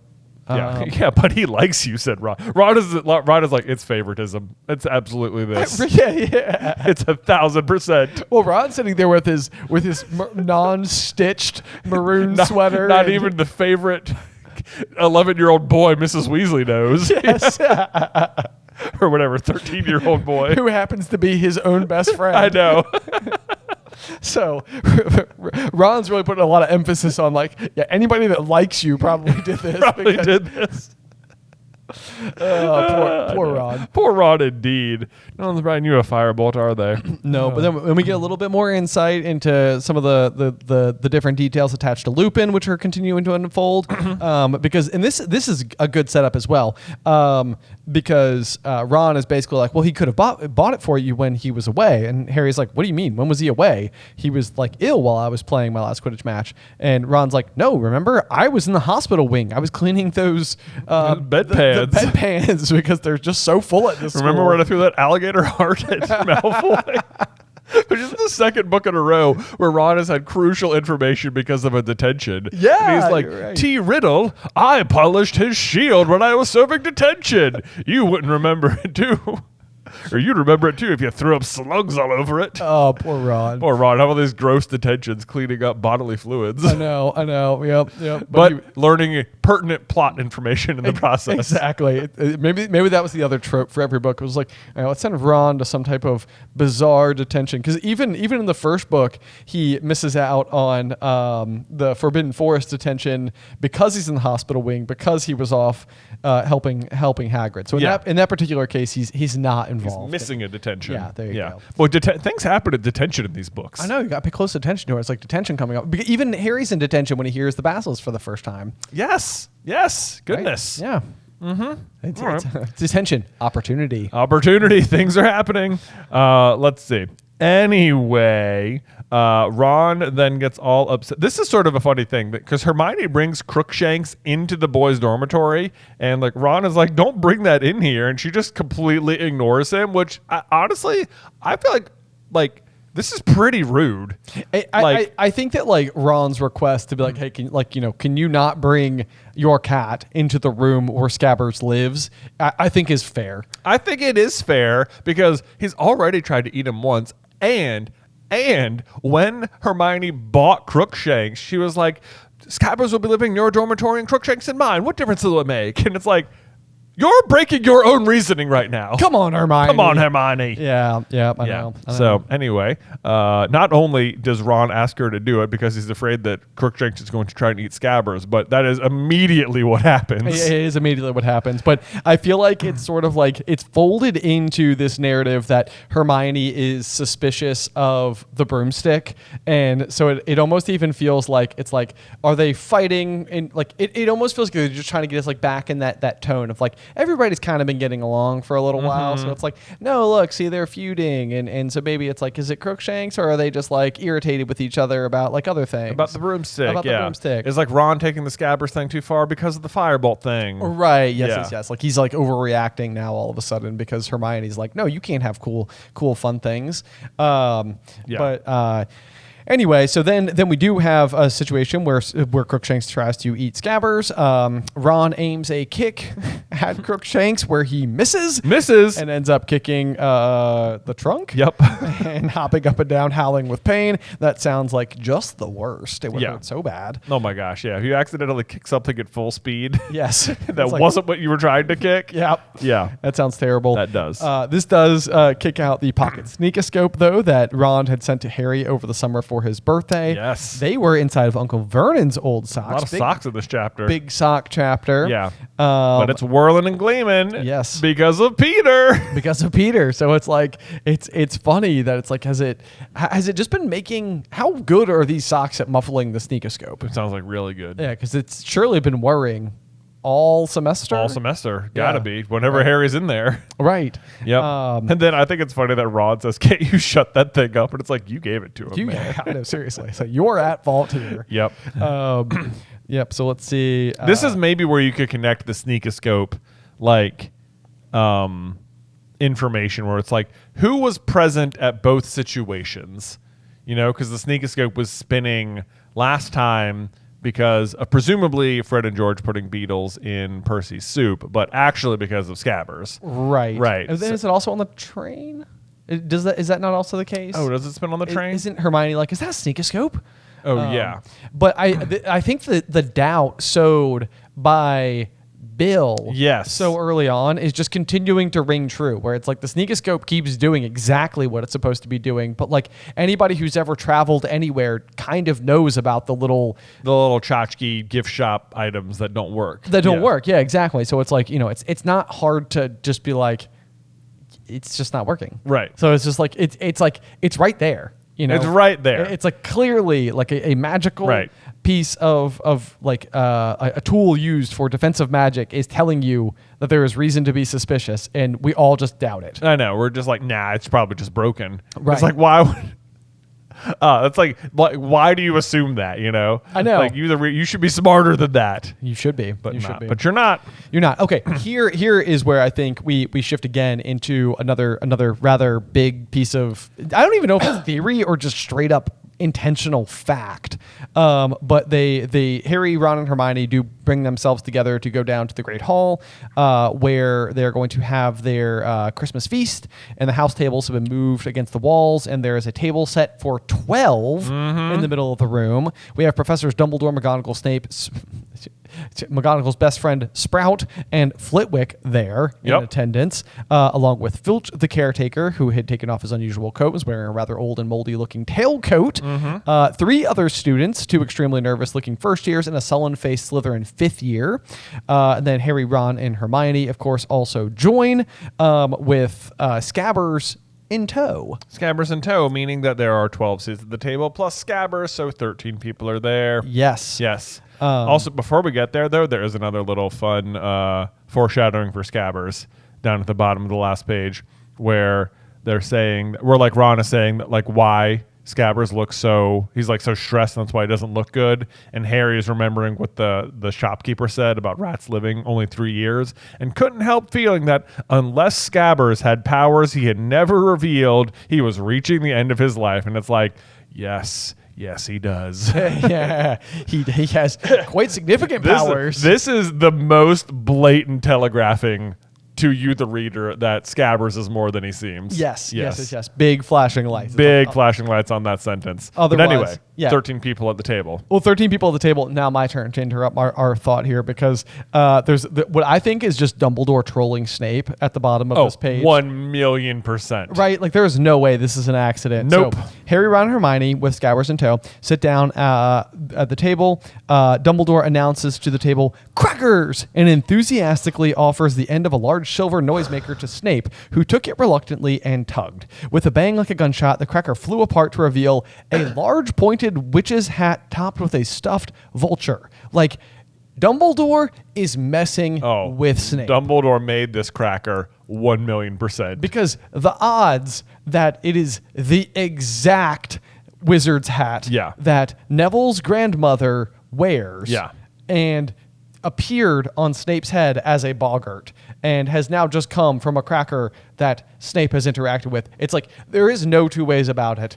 This is Dumbledore this is Dumbledore showing maybe like an ounce of his true feelings towards Snape, which is that he does not like fully like him. He trusts him. Yeah. Completely. Oh, he's so messing with him. Yes, but I love that. And it does say that Snape's mouth thinned and he pushed the hat toward Dumbledore, who swapped it for his wizard's hat at once. And he wears it. He wears it right in your face. So fun. All right, so and then this is also so tricky. It's like the ordering. It's all very close to each other, so you could figure it out pretty quickly. But it says Trelawney shows up and Sybil, this is a pleasant surprise, said Dumbledore, standing up. And this is the moment where Dumbledore apparently dooms himself, I suppose. Right. Or at least, because there were 13 people counting Scabbers at the table. Yes. But then, go ahead. Yeah, so that is Dumbledore being the first of 13 to rise, a rule that you are unaware of when he does it, but are about to learn about in a couple of seconds. So Professor Trelawney says, to my astonishment, I saw myself abandoning my solitary luncheon and coming to join you, which is like a funny way of her saying that, like, I didn't want to be left out. Yes. Or is it? Like, because to me, this is also like, because of what happens, because of the Dumbledore standing up here, it is like, it is her arriving that makes him stand up. Right. And so like, and she says she saw herself coming down, and you think, of course, you, the reader, think that like, oh, this is just her saying I'm hungry and I wanted to come join, but I normally come, so I'm coming up with a fake reason to say why I did come this time. Right. Yeah. But in fact, I think what's happening is that Trelawney is like she has this rule about 13 people and the first one to stand will be the first to die. And it's like she sees herself going down there because it will make Dumbledore stand up. And once that's true, Dumbledore will be the first to die. So it's like, I think she did. So I think she was crystal gazing and does see herself go down there, but is also sort of setting in motion like the this events. Information. Yes. Yeah. So her prophecies seem very dialed into a very specific group of people. Yeah, for sure. And at least two of the subjects of those prophecies are directly involved in this situation, which would be Harry and Dumbledore in this case, because then of course she says the line, the first to rise with the first to die, and then so basically that is just like foretelling that like out of the people at that table, Dumbledore will be the first to die. Dumbledore will be the first to die. But of course, she says, if I join the table, we shall be 13. But she's incorrect. It's already 13. There will be 14 if she joins because she's not counting Scabbers. Exactly. Yes. Then you have a rather a hilarious exchange between Sybil and Trelawney, or not Sybil and McGonagall. Yes, McGonagall, and which is like one of these things where it's like I sort of love like there's a kind of like professionalism that I think McGonagall maintains at all times. Yes. And when it comes to Trelawney, I feel like that guard comes down a little bit. It does. She just can't help it. I know. She just like has no respect for her as a teacher. despite the fact that she is dropping absolute truths all over the place in this chapter. Right. Yeah. But what Trelawney says is, one does not parade the fact that one is all-knowing. I frequently act as though I am not possessed of the inner eye, so as to not make others nervous. I love this sentence for 2 reasons. First, because she parades the fact that she is all-knowing all the time. Yes. It's like, what? Trelawney, what are you talking about? like on the previous page. Yeah. And then the second half, just hedging all incorrect prophecies as I'm just being humble. Right. Yes. And McGonagall being like, oh, that explains a great deal. I highlighted that and just said pure gold. Pure gold. And then... But then she even follows up and says, if you must know, Minerva, I have seen that poor Professor Lupin would not be with us for very long. Just like, that's true. Yep, that is accurate. Yep. Although, to be fair, I guess if you've been at the school for so long and the curse on the Defense Against the Dark Arts position has been there for so long, it's also probably just like, that's maybe just obvious. Yes. And it's like, then she follows it up with the second sentence, says, he positively fled when I offered to crystal gaze for him, which it's just like, it's so funny that it's like she says a real thing that's going to happen, and then you're immediately like, oh, her reasoning is because of this next thing that happened, so that wasn't good reasoning, so what she said wasn't true. Right. Well, yes. So I mean, because this to me is a clear throwback to like attempting to make you believe that Lupin is still afraid of crystal balls. Yeah. Because that's like what they think. The Bogart was as well. You're right. It's like the positively fled when I offered. It's like, oh, okay, because he hates crystal balls. Yeah. But it's like, but it's not crystal balls. It's the moon. It's the moon. Yeah. And he's fleeing here not because of crystal balls or the moon. It's just because he also recognizes that Trelawney is something of a fraud. And doesn't want to be subjected to that. Lupin's like, I got somewhere to be. I got to go. Right, yep. Then they have a rather candid discussion in front of just the students who happen to be present, which is just Dumbledore looking to Sirius and just being like, Severus, you've made the potion for him. And Snape's like, yes, headmaster. And Dumbledore's like, good. And then he's like, Derek, have you had any of these chipolatas? They are excellent. I highlighted that because 1, I think it's hilarious. 2, I think it has 2 key pieces of information, which is what is the name of the first year student that Dumbledore knows the name of, and it's Derek for good measuring. Log that away. Yeah, log that away. And what does he offer him? Chipolatas. I don't know what that is, but it's sausages. Oh, yeah. They sound I know. good. Part of me, like, whenever I read it, I had to look it up for this. I was going to just clarify exactly what they were because I always read chipolatas and I'm like, is that like Mexican food? I had enchiladas for lunch, and so I think I'm in a similar capacity. Yeah. But I may have been influenced by my very lunch today. Well, it also just seems like I kind of like I've always just assumed I always imagine it, yes, like a burrito or an enchilada or some sort of Mexican dish, and I always think it's like so funny. I'm trying to imagine Christmas morning and you're Derek and the headmaster of the school on Christmas is offering you this like fried Mexican dish. Like, have you tried the tacos? Yeah.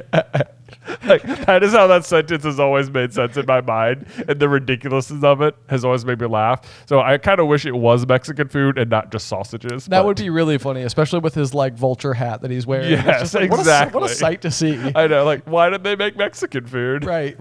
Derek is just like, this is a really weird conversation that's happening. What is happening? One of us is gonna die. I'm not getting up from this table ever. I'm not moving. And then just to really, really throw you off on the whole 14-person, 13-person thing, Harry and Ron stand up at the same time, which one makes you wonder, is either of them going to die, in case you're savvy enough to think like maybe Trelawney's right. Maybe that's the question now you're wondering. And because then she even brings it up. Which one of you left your seat first? Yes. And so now you're like, is Harry or Ron going to die? I know. You know? Because like if you're reading it, you might think like, oh, I'm on to Trelawney. Like they're all discrediting her, but she's going to be right about something. Dude, this is another one though, where if you go back into that mindset of like, if these things are coming out episodically and you're like trying to analyze what's going to happen by the end of the book, I can totally see lots of video titles coming across YouTube that say like, why Ron Weasley will definitely die by the end of Prisoner of Azkaban. Right. And the argument would be that people would be dialing into this scene. Yeah. And they're going to be like, well, it can't be Harry. Right. Like Harry's not going to die. Right, yeah. So because he's the main character. Because he's the main character. So it's like, I bet you anything. Pretty sure Ron's going down. Ron's going down. It's like, no. This is where, or I can even see people like making jokes like, well, unless you count Scabbers. Yes. Oh my God. What serious mud on face. Oh my gosh. Yeah. But if you did, then you'd still think Dumbledore. That'd be the joke you made. You'd be like, unless you got a Dumbledore. I'm sure Dumbledore's actually the one to stand up first, but I don't think Dumbledore's going anywhere. He hasn't finished teaching Harry things yet. Yeah. And it's like, no, you're right for a little while until you're wrong. And then 3 years later, you'd be like, oh, There it is. Yep. Amazing. Yep. I know. What a setup. Right. But so then you get another little quip between McGonagall, basically where obviously Trelawney's like, which one of you stood up first? And Ron and Harry are like, I don't know. And then McGonagall's like, I doubt it will make much of a difference unless a mad Axeman is waiting outside of the doors to slaughter the first one into the entrance hall, to which I can only imagine Derek drops his chipolata. He's like, what is this place? What's going on? Why did Mom and Dad not let me come home? I know. Also, just like not for nothing McGonagall, but literally last year, a giant snake was waiting outside the doors of places. Yeah, that's true. To kill people. That's also true. This is not a safe place, McGonagall. Not a safe place, all right? Let's be real with ourselves. Come on. A little bit. But I do love a line that almost feels like the narrator of the story being just a scooch saucy just a few lines later where, let's see here, Hermione stays behind for a quick word with Professor McGonagall, and I think Ron says, probably trying to see if she can take any more classes, yawned Ron, as they made their way into the entrance hall, which was completely devoid of mad Axemen. It's like, that's the narrator telling you that. That is the narrator making fun of Trelawney. Yes. It's like, okay. That doesn't happen often in this series. Yeah, that doesn't. I love it though. Just jump in there, break a little fourth wall action for you. Yeah, why not? Scurvy cur. That was a password. Scurvy cur, yes. Yeah, just for trivia, log that away. Scurvy cur. I tried to look up what scurvy cur meant on the internet because Sir Cadogan's response as they enter the Gryffindor common room is, and the same to you, sir. And scurvy is largely just a disease. Not a disease. It's a sickness you get from like malnutrition. Yeah, like vitamin C deficiency. Yes, right? but yeah, exactly that. And then cur doesn't. Well, I can't think of what the word came up for. It is Latin for something, but nothing that really makes sense. It just sounds like a sort of vague insult. Right. Yeah, it's like medium grade, like pirate slang. Yeah, right. But you're a knight. But you're a knight. Scurvy cur. Right. I saw somebody on Reddit made a comment that it had something to do with like a dog that was like malnourished, but they had no source for it at all, and it was just sort of like. So it's like one of those details where I'm like, I guarantee if anybody's listening right now and they were like, I'm going to go to Google and see what scurvy cur means and let them know. I bet what you're going to find is a malnourished dog, which would seem like a mild reference to Sirius Black. Yeah. However, if you can find the source for it, then for sure that's really cool. But if not, then I don't know. But I couldn't find anything to back that up. All right. So maybe, I highlighted it. I just maybe cur means dog, but maybe not. It means, yeah. Either way. So Hermione does stick around to talk to Professor McGonagall about the firebolt back in the common room. And she returns shortly after, walks around them, sits down, picks up a book, hides her face. Which this is such an interesting, because Hermione kind of commits this same round of like I don't know what the word is.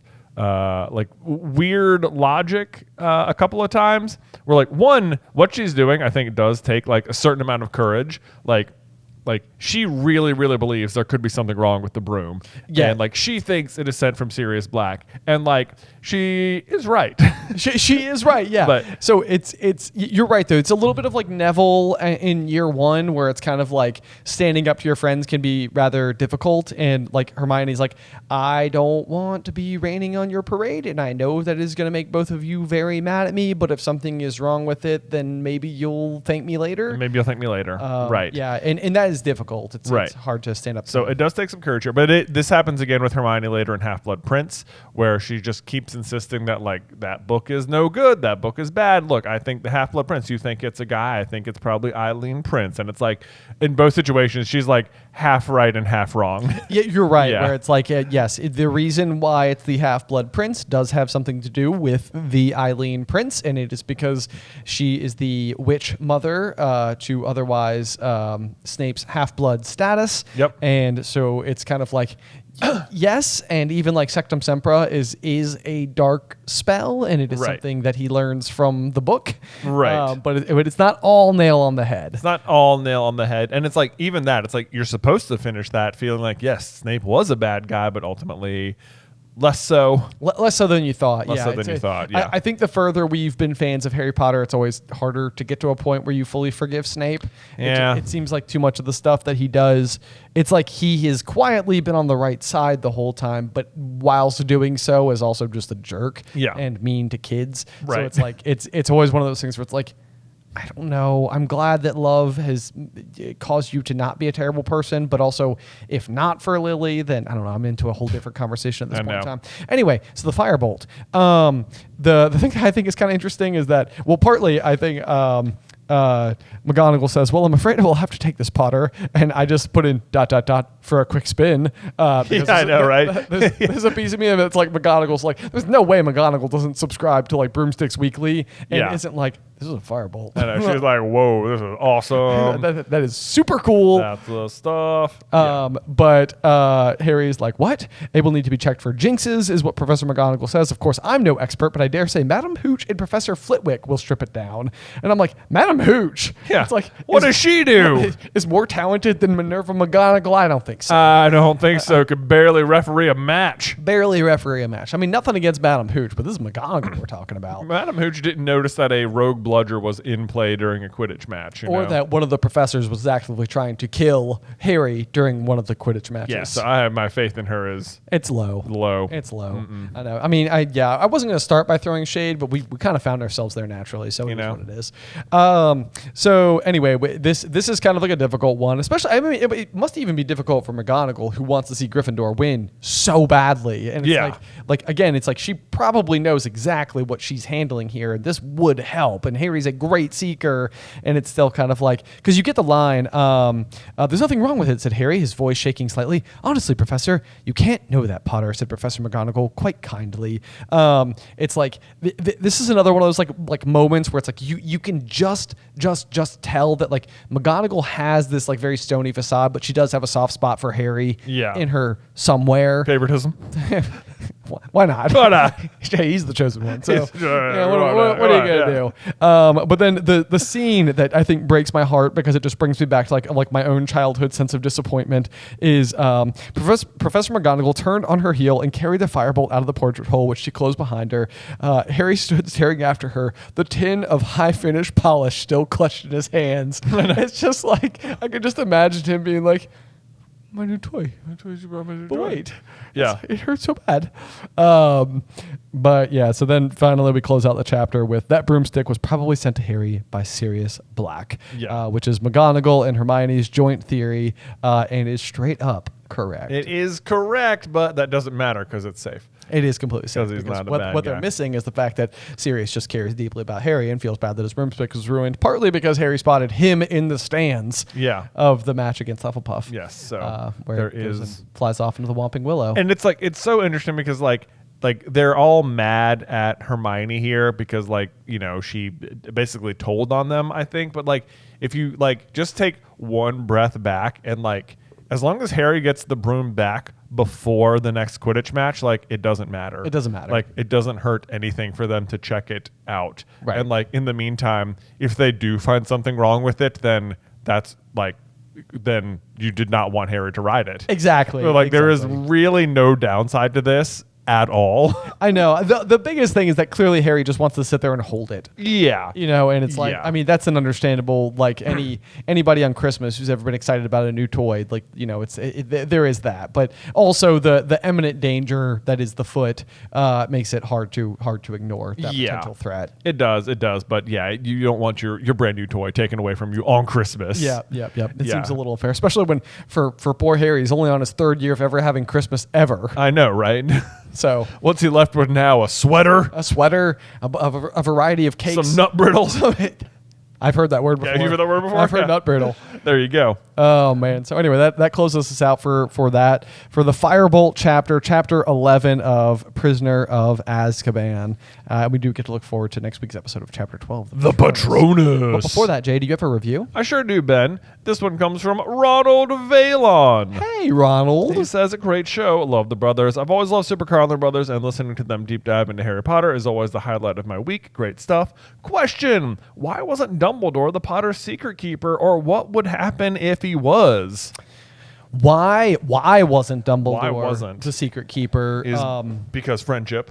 Because friendship, is really, I think, what it comes down to. It's basically, we've kind of got like a little piece of this, I think, in the last chapter, where it's basically just like, I think Dumbledore has extended the offer to them. But I think that, the Marauders' friendship, and it's interesting too when you do think about everything they would have had to go through during their time at school together, and like all of the adventures that they had, and the history that is like woven amongst them, and the fact that they've only been out of school for like 3 or 4 years. Yeah. Not very long at all. So it's like, I mean, that's all very, very, very fresh. Like James and Lily have just gotten married. Sirius is the best man. Like I do think that like a huge, just, I mean, it's their highest held value is their friendship. Well, I mean, yeah, absolutely. And it's like, the Dumbledore offers, and it seems crazy that they don't accept, but like it just speaks to like the level of their friendship or whatever, that James is like, or no, it has to be serious. And then it's like, it's even like you never like feel very bad for Peter because he's so the worst, but like, and like as long as Sirius, he just absolutely hates Peter so much. But like it must be just as much painful to him that Peter doesn't just betray the Potters, but even betrays him, because Sirius is the one who suggests that it's Peter. Oh yeah, and it's so, which means that like Sirius's respect and level of friendship with Peter is on the same level. Yes, like he thinks of him that highly in that moment, and it's just like, oh, that sucks. Yeah, I mean, it's like Sirius is getting like a real 1-2 punch here, because it's not just the loss of Lily and James, but it's also the betrayal, which from his other best friend that he would have held in such absurdly high regard. Yeah. And it really, I mean, like it undermined everything, because it otherwise should have been such a foolproof plan, because of course everybody's going to assume it would be Sirius and they would never look to Peter. And I mean, like I've always said, I think Sirius would have died to protect Lily and James. For sure. Like, I just think he does. So it unravels everything. It foils his plan. I mean, it's like you can only imagine that all that's left inside of Sirius in that scene where when you hear him like laughing maniacally on the street, it's like he must be just like so distraught that it's like the emotions are not even making sense. Yeah. You think like Inside Out, it's just like a battle for who's at the wheel, and it's anger, sadness, joy, like all just teetering, disgust, I'm sure. Yeah. It's everybody's just pushing buttons at random, and it's coming out in like a bizarre form. But the other half of that question that was quite interesting, because you do have then the curiosity of what then happens if Dumbledore is in fact the secret keeper. Right. So for the purposes of answering that question, because it does unlock sort of an interesting tidbit, which is arguably like Voldemort is not going to take on Dumbledore. I don't think, not willingly. No, that's definitely the one he's always afraid of. So if Dumbledore is the secret keeper, presumably I think we've sort of tackled this a couple times in various what ifs we've done. I think we've done like what if Sirius was the secret keeper. Yeah, which would largely just protect Harry. Yeah. So like the problem is that Dumbledore knows about the prophecy ahead of time. He knows Harry will be the one to fight Voldemort at some point, and he knows that the Dark Lord will mark him as his equal. Yep. And that Voldemort doesn't know the whole prophecy. So, like... You still have to train Harry. So he has to go to school. So he'll have to go to school. So, like, maybe you would, like, do a lot more, like, homeschooling type stuff with him. But, like, Dumbledore never seems to think it's going to be, like, combat training that's going to be the difference maker in any of this. So, like, James and Lily certainly survive. Harry grows up with them till when he's 11, but he's probably... just the loneliest kid ever. Kid ever, and he could be. Interestingly, he could be visited by Dumbledore himself, though, who is a former teacher or just is a teacher, I guess. So he could be being trained through his years 1 through 11. He could, but like by the time he's 11, he will have known at max 3 people. Yes, like those are the only 3 people he'll have ever known. Yes, which is. That's not good for him. No, I mean, it's arguably not good for anybody. It's not good for anybody, and that would be like he'd be in a weird way. He'd be more loved, but he'd be like lonelier even than he was at Privet Drive. Probably so. Probably so. Yeah, because he could even have like fond memories or daydreams of his family, whereas like in this case, he wouldn't have anything to think wishfully of. Arguably at all. Right. They probably still also don't inform him so young that what he's going to be destined to is such an important role in the overall battle. So they're probably trying to guide him without giving him too much information.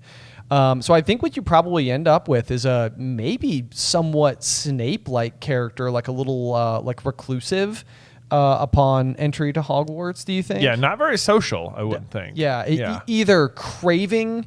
outside attention from anyone else or doesn't know how to interact with other people to the point of it becoming overwhelming, right? Potentially. And I know, so I mean that becomes interesting. Voldemort would be flushed in the open, which would mean that Voldemort would still attack in his first year.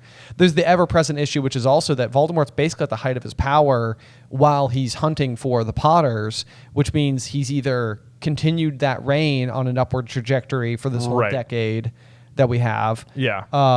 Or else what? Or what we've done in the what ifs is that this is like, because Voldemort's goal is immortality, right? Then 10 years to him is literally nothing. He's not in a rush. Right. He's not in a rush. So he doesn't mind taking a long time to do things. So as far as he's concerned, like, because once he knows about the prophecy, his like singular focus is to kill Harry. Right. Right. So like, and if he realizes he cannot get to him because of the Fidelius charm, then like his only hope is to wait for Harry to turn 11 and go to Hogwarts. Right. Where he's unlikely to go to if the threat of Voldemort still seems so high. Yes. So our reasoning is that Voldemort does like the false calm in the war and just sort of like pretends to disappear for a while. Almost certainly turns into Chamber of Secrets in year 1 too. Yeah, certainly turns into Chamber of Secrets. The other thing I think we've talked about maybe is like because Voldemort's like marking him, and the other person it could be is Neville. And that like even though he chooses Harry, like he knows it could be Neville, or it's like, does like, he sub out? Does he sub out and just like may as well kill this kid anyway just to be safe? Which wouldn't work. Well, it might not. I mean, I think he could mark Neville as his equal. He could mark Neville as his equal, but like the mark is the scar. So it's like would Alice have been given the chance to, or like would one of his parents have been given the choice to step aside and like to cast sacrificial protection? Right. I don't doubt they would be willing to die for their son. Of course, yeah. But like, would they be given the choice? So there's a chance Neville accidentally ends up as the chosen one if Harry is protected by Dumbledore, depending on the impatience. But again, I think we would usually argue a lack of impatience because as as terrible as Voldemort usually is with his plans, that is like the one thing I think we can generally rely on, is that with that end goal of being immortality. It's like, there's no real need to, especially if you know that Harry will eventually be out in the open because he's going to have to go to school. Yeah. Well, I mean, he doesn't have to go to school. Yeah. But, The other thing about Neville, though, is that I think Dumbledore is the Longbottom's secret keeper. Is he? Okay, I don't know if I knew that. I don't know if we necessarily know that, but Dumbledore knows it could be Neville or Harry. Right. And he sets up the Fidelius charm on the Potters, and at the time when Snape tells him that it's that like Voldemort has chosen Harry or whatever, like that's already in motion. They've already been hidden. So it stands to reason they'd have performed the same things on the Longbottoms. Of course. And then after Voldemort falls, obviously the Longbottoms just remove the Fidelius charm and come back into the open, and that's when they get tortured. So if he can't get to Harry, and that means Voldemort never falls, which means the Fidelius charm stays on the Longbottoms as well, meaning that Frank and Alice are still alive. What's interesting about this as well is that it wouldn't even surprise me amongst the Order, knowing what Voldemort's regime is, that the selection of the Secret Keeper for the Potters was more ceremonial in nature. Like Dumbledore basically was coming to them to say, like, now it could refer to Neville or Harry, sitting down with Frank and Alice and James and Lily. Yeah. And if you know that he's got pure blood mania and you've got the Longbottom sitting right there, it's like, it almost feels like, obviously, Frank and Alice were more worried about you, for you, because if he values pure blood, then Neville's going to have that, and James and Lily, like Lily, you coming from Muggle parents, like means that Harry would likely be less of a concern as the target. Yeah. I mean, not that if it's a pool of two people, you just put full protection on both, obviously, but like it's one of those things where it's like I can easily see that rolling through their minds, where it's like, well, if you're trying to understand what his values are and who the options are, all signs point to Neville. All signs point to Neville, yeah.